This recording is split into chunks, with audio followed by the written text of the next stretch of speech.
Hello, Army of Light Earth Division, all the boots on the ground, my soul family, my everything. Thanks everyone for being here. This is Shawna L. Francis. Today is August 1st, 2023, and this is my weekly briefing. Thanks everybody again for being here. I love you so much. I hope everybody is doing well. It's so good to speak with you. Let's see here. I want to talk about what happened with me over the weekend, a personal story. I also want to talk about some fun stuff that has come up with some of these one-on-one sessions that I'm doing and other conversations I'm having with the Army of Light. And I just want to say, I'm struggling a bit. I'm having a bit of a hard time. Overall, things are good. I certainly don't want to complain needlessly or take anything for granted. My baseline's pretty high in terms of how I'm doing, kind of where my energy levels are at. But, I took quite a traumatic hit this weekend. So I want to tell you about that. And Melchizedek is encouraging me to talk about this. Normally, I probably wouldn't. But I think it's good for all of us to be able to be transparent and be able to share openly. This path of a light worker, this path of the unknown, um, reaching far outside of the comfort zone of our egos, embracing the heart, understanding what does this mean on a day-to-day basis. Who are we in this new paradigm if we are stepping out of all of the old, all of the control systems, all of the routine, the monotony, the history, the expectations, all these things that have kind of come before us as we stand here right now in our sovereignty, in our freedom, trying to figure out who the heck we are now that we're throwing all this out the window. This is a tough path. I'm feeling the struggle this last week. I'm feeling it. It's been really rough. But first, I want to talk about something fun. I think it's fun. We'll see. So many folks here in the last few weeks, I'd say the last month or so, we're talking a lot more about kind of sexual energy, sensual energy, waking up the internal fires, keeping those fires burning. There was a time when I was going to massage school actually, so I could actually do cranial sacral work professionally. In order to do cranial sacral work, you needed to also have a massage license because you were touching and manipulating tissues and this kind of thing. So about, I'd say 15 years ago on that path, I thought, I might work with Tantra. I might kind of work with sexual or sensual energy and trying to figure out what that might be like. And I met some folks who were doing that kind of work, and I thought it was really fascinating. But I really wasn't ready. It really wasn't my path. And everything has led me to this point, which is wonderful. No regrets or anything, but it's always been an interest of mine. I think, team, when we start to feel the bliss of these higher dimensional energies, I think our brain automatically goes to, well, this is a sexual feeling. This is sensual. This is orgasmic. I'm not really sure that that's 100% accurate. I think that these higher vibrational frequencies are so blissful and kind of outside of our realm if you're able to experience them on occasion, that I think we just automatically want to go there because that's our frame of reference for this kind of energy. We just think of it as sexual energy.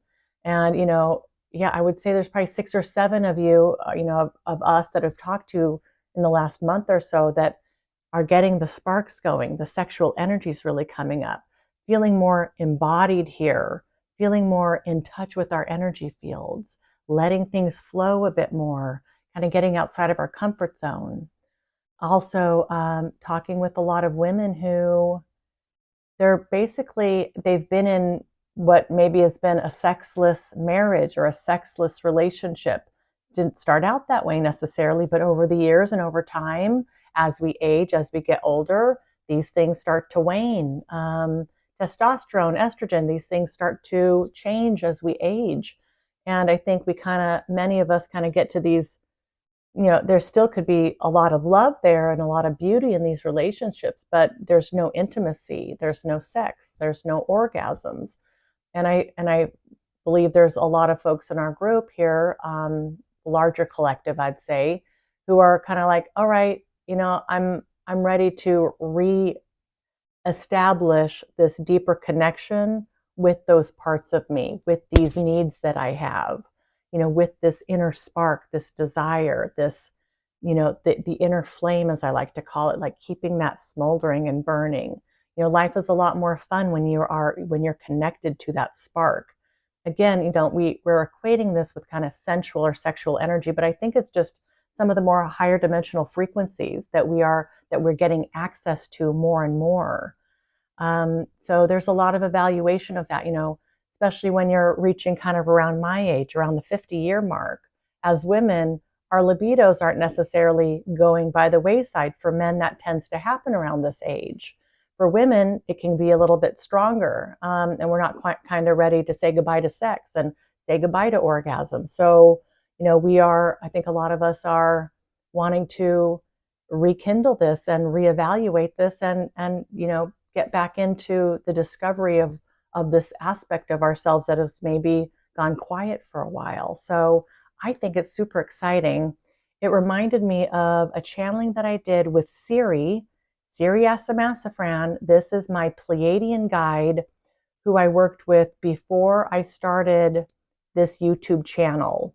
And she talks about orgasm. So I wanted to just bring this up. I was so happy to find this today. I wasn't sure where I was going to locate it.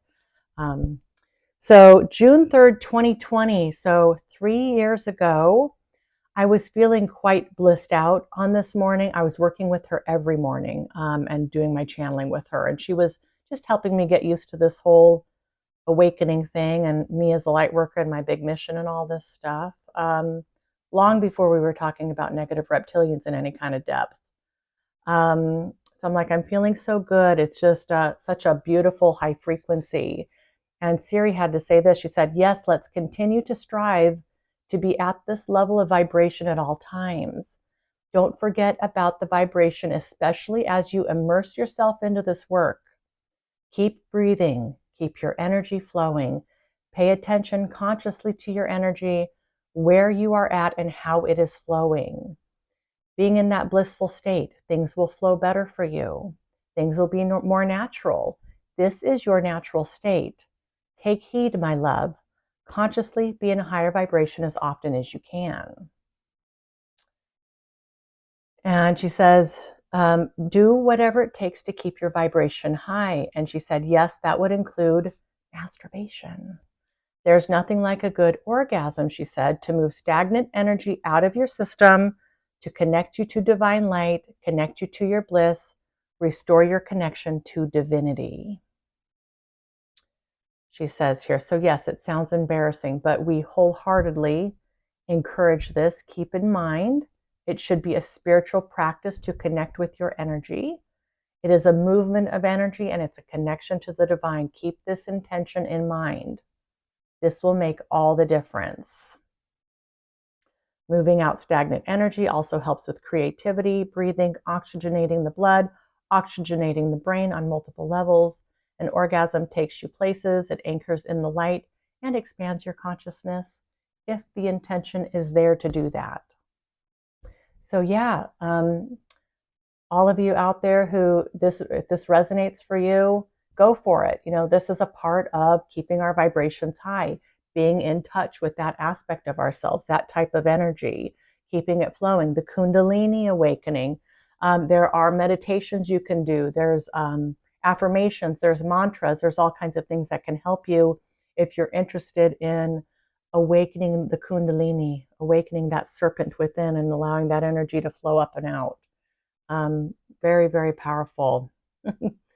All right, so hopefully that's not too weird. Anyway, so I'm going to kind of switch some gears here. So I had a big camping trip this weekend. It was a family reunion in Central Washington, and it was really quite lovely. We do this every year, and it's always so nice to reconnect with family. And Everybody's gotten pretty used to what I do, and there's nothing that's uncomfortable really anymore, and everybody's so loving and supporting. In fact, I gave out T-shirts for my psilocybin farm, which I basically put on hold over the summer, but I do plan to pick this back up in the fall. So everybody got a T-shirt with my new logo. By the way, I'm selling these on our store, armyoflight.store. It's Trinity Psilocybin Mushroom Farm. So I've got a logo and some merchandise for that in our store. Okay, so everything was going beautifully. I didn't get a chance really to meditate much, feeling pretty disconnected from the team. Being gone for 4 days and not being in my routine, man, it's taking a toll. It takes a toll on me. I'm really, really feeling that. So Saturday night, we're sitting around the campfire here. There's maybe 10 or 12 of us. And my oldest son, had inhaled a bunch of smoke on accident. And this seems to have triggered a massive seizure that seemed to go on forever. So I don't know if any of you have seen somebody go through a big seizure before. It is one of the most scary, traumatic things to witness. And this is my firstborn. Thank God I was, just within arm's length of him. This went on for a long time, and it was so hard to watch. He doesn't remember anything after the first 15 seconds or so. After about 3 or 4 minutes, we don't even have cell service going on out there. I asked if somebody could please go into town, call 911. So it's about 10 at night, and they found a fire station not too far down the road from the campground, and paramedics came just as he was really kind of coming out of this. He was absolutely scared out of his mind. He was coming out of this seizure not knowing where he was or who any of us were. It was so scary. It was just so awful. And I was so thankful though to be with him during this time to like help him through this. And, there was lots of family around him, everybody who loves him, everybody was there to support this and to kind of experience this and help him come out of this. But he's fine. So, all is good here. Dehydration is really, and the inhalation of the smoke is really what caused this. So the paramedics came, checked him out. Everything's checking out okay. He's speaking coherently, remembering things. We get him into an ambulance, and we make a 35-minute drive to the nearest hospital where he does have a CAT scan, a CT scan. Waited for that, and he's in pretty good spirits, but came back negative. So they sent us home. We looked for a hotel room in that town. Everything was full. There was a big concert or something going on. So we ended up back in the tent. I spent the night with him in his tent, just watching over him, but didn't sleep all night, and, really haven't slept well since then, to be honest. And I'm, it's like how, so I'm so very thankful. And it's like, how do I manage this from the upper room, as Melchizedek likes to talk about, knowing that we are here and everything is happening for our highest good, really putting that into motion, putting that into action. How do I live this? How do I really live this with something that it was so horrific to see this person who I love more than anything in the world, be in such distress. So, I've been working with the team a lot since I've been home, talked with them a lot yesterday, talked with them even today. And as my son is seizing and going through this stuff, I'm calling out to Melchizedek. I'm calling out to my angel family for help, and he did come out of it, and he seems to be good. He's going to do more tests. There needs to be a lot more tests to be done, but I'm feeling cautiously optimistic that everything will check out okay. So yesterday, Mel was finally able to sit down, get some meditation. Melchizedek came in and said that I had, basically done some damage to my field, like that. There's a change to my energetic field, which was really super high coming into that camp trip. And so they sat there with me for like an hour and a half yesterday and did energy work with me. It was really, really nice to get that. And just I worked in the halls of Amenti today, and we did more energy cycling, and that also helped kind of replenish me. I'm feeling so much better today than I was the last couple of days. And I went and visited my son today, and I gave him some space yesterday, but I was out there today, gave him Reiki, really able to speak with him and talk with him, and he wanted to know more details about what had happened, and going through all that with him and just supporting him with this as he kind of comes to grips with it. But it's just this path, like I was saying earlier, it requires a lot of faith, you know, and really where I'm at, 5 years after the beginning of my awakening, it's very much a guided life. I am basically following the advice and the guidance of my guides for most things now. I've given up a lot of the quote unquote control, that kind of thing, really allowed myself to be more in the moment, allowing the flow of things to be present in my life, thinking positive, not acting in fear. But I tell you, with my energy low coming out of that traumatic event, I am worried about money now all of a sudden. I'm worried about other personal things in my world. I'm worried about this business, starting this business. I'm worried about the income flow from the casitas in Mexico. I mean, I'm telling you, like I was really, I've really gave my team quite an earful the last couple of days. Um, and when things don't go as planned, and it happens on this path, it's not all shiny rainbows and unicorns. A lot of the time it is, and it's really wonderful, but there's a lot of highs and lows here. And Melchizedek, they just reiterated, this is a roller coaster. And they said here yesterday, Shawna, it's true that there is much out of our control. It is true that much of the heavy lifting is done directly by you.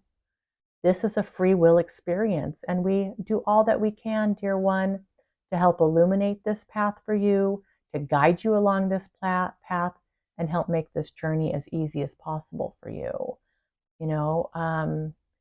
But at the end of the day, this is my life. This is my stuff. This is my journey. They can't hand things over, make decisions for me, make me do the work. They can't change people around me to help make this easier. We're all kind of, we're on a trajectory together, but there's a lot of zigging and zagging, and there's things that don't go according to plan, and I struggle with those things. It's a real test. It's a real test of faith. And they talked a little bit about money too, and I'll tell you here what they had to say about money. They said, the flow of money is similar in that you draw abundance to you through your thoughts, behaviors, and actions. We get you in the best alignment for that abundance to flow. But again, dear one, it is you who must do the heavy lifting. We help set a course for infinite abundance for you, but you must walk this course. This is where your discernment, your faith and trust, and your ability to receive, and you acting from the upper room all help contribute to your success. When you begin acting out and making decisions based in fear, it will throw off your path.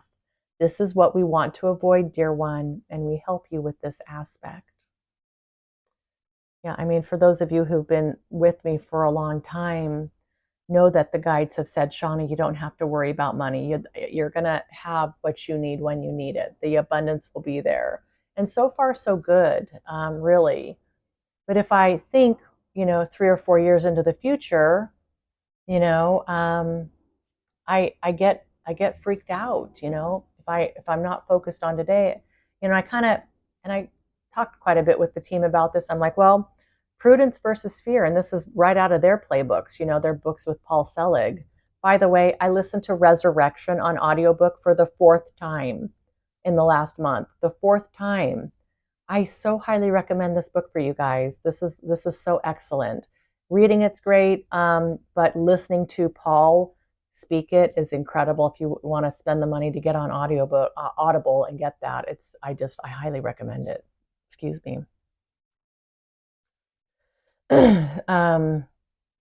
As I was saying, fear versus prudence. It's prudent for me to plan for my future. It's prudent for me to have a plan for when I need to replace the floats on this floating home because they don't last forever, and that's tens of thousands of dollars. So there's these things that I'm still working through, and I told him so. I'm like, I'm having a hard time. And they said, Shawna, you continue to go through a major transition. We don't expect that you'll have all this figured out and will always be at peace with this path and always have things happen exactly how you want them to happen. This is a roller coaster, dear one. There are twists and turns and highs and lows, adjustments to be made. Flexibility is important. It is the energy that we're working with, Shawna, at the highest levels. You have a big mission and so much going on, so much on your plate. It said here, what we can do from this side of the veil to support you in all of your endeavors is to help you understand that you are playing a role in a much larger program, and coordination is important so that this plan can be executed in the way that all had hoped it would. So you are here, Shawna, at this moment, another pivot point, a decision point. The options laid before you are solid. They support your mission. They support the overall plan. They keep you on track with your goals and your goals of the larger program. Again, it is our deepest wish that this path be as easy and seamless for you as possible. And we do what we can, dear, to support you in that. The love we feel for you, Shawna, it has no bounds. Trust us when we say that we will do everything we can to support you in this mission that you require of yourself. This is not Melchizedek's mission. This is not the GFL's mission. This is my mission, what I'm doing here on the planet with this negative reptilian karmic balancing and the transmutation of that energy. Your missions may not be quite as intense as this. Really part of us being here, this path is the discovery of that. What brings us bliss? What brings us joy? Are we connected to the higher aspects of us? Are we getting out of the small self realm, that 3D realm, the rote realm, the typical realm, and are we stepping boldly into the new, being led by the heart, making those hard decisions that the heart wants us to make? It is not easy. This isn't always easy. I mean, it's just been something else. Halls of Amenti today, after an hour with them, I was so thankful for that cycling of energy today. Oh my gosh, I'm starting to kind of get my mojo back. And they just said, Shawna, we understand that you're under a lot of pressure at this point. We love you, support you. Please don't hesitate to join us in the Halls of Amenti anytime with any need. We will do what we can and what's in our power and our purview to help you, dear one. Please don't forget. That was really sweet. Then talking with Melchizedek today, I asked about sharing, my struggles with all of you and about my son with his seizure. And they said, yes, Shawna, should I share that? They say, yes, Shawna, we feel that you are going through quite a lot right now. It's okay to talk about this. Relay your feelings and your struggles to your team. Let them know how you're coping or having feelings of not being able to cope. We'd like to pick this up with you tomorrow, where we will go deeper into the work together. You stay vigilant with your frequency. Take it a moment at a time. Nice deep breaths. Draw upon our strength when you need it. We hold you and we nurture you, one, so very close, cradling you with unconditional, everlasting love. So yeah, it's hard to have a bad day when you've got a presence like this in your world that just gives you such unconditional support and love. I'm so thankful. And remember, team, always at the end of the day, appreciation, gratitude, that energy, those feelings, embodying that will change everything in your life. Everything, everything. All right, so going deeper into this work with Melchizedek, picking this up tomorrow, getting back into the flow and the swing of things. I'm really happy to be able to do that. Yeah, I'm off my game here, but getting back in the saddle. I hope you're all doing really well. I hope you are feeling at peace, enjoy connecting with those parts of you that are yearning to be seen, to be felt, to be heard. And yeah, so good to see all of you. Thanks again for being here and all your beautiful comments on YouTube and the emails and the outreach. I really, really appreciate all of you so much. Okay, team, until next time, take care. I love you. Mwah.